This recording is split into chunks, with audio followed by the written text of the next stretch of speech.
今次已經唔係黑影啦，佢發現到你啦，所以要拉你咯。差人拉攝記，黑影玩夠未？一班記者着晒黑衫上警察總部投訴有警察拒捕採訪特首論壇嘅攝記，要求警方道歉。佢係捉住我之後就將我不停咁樣向前拱到過對面馬路嘅欄杆。我高舉咗雙手，話我係記者，我亦都唔會有任何嘅攻擊或者係侵犯嘅行為。救命啊！喂！拉記者啊！拉記者！有人打記者！打記者！呢位阿 Sir 喺特首辯論場外捉住記者同佢講：你已經被拘捕啦。事後雖然放人，但係攝記就影唔到相交差，PPRB 就唔評論，只係話會公平公正咁處理。我幫你攞個盤，做咩事啊？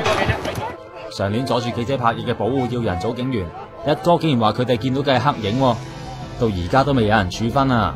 唔知今次又要查幾耐呢？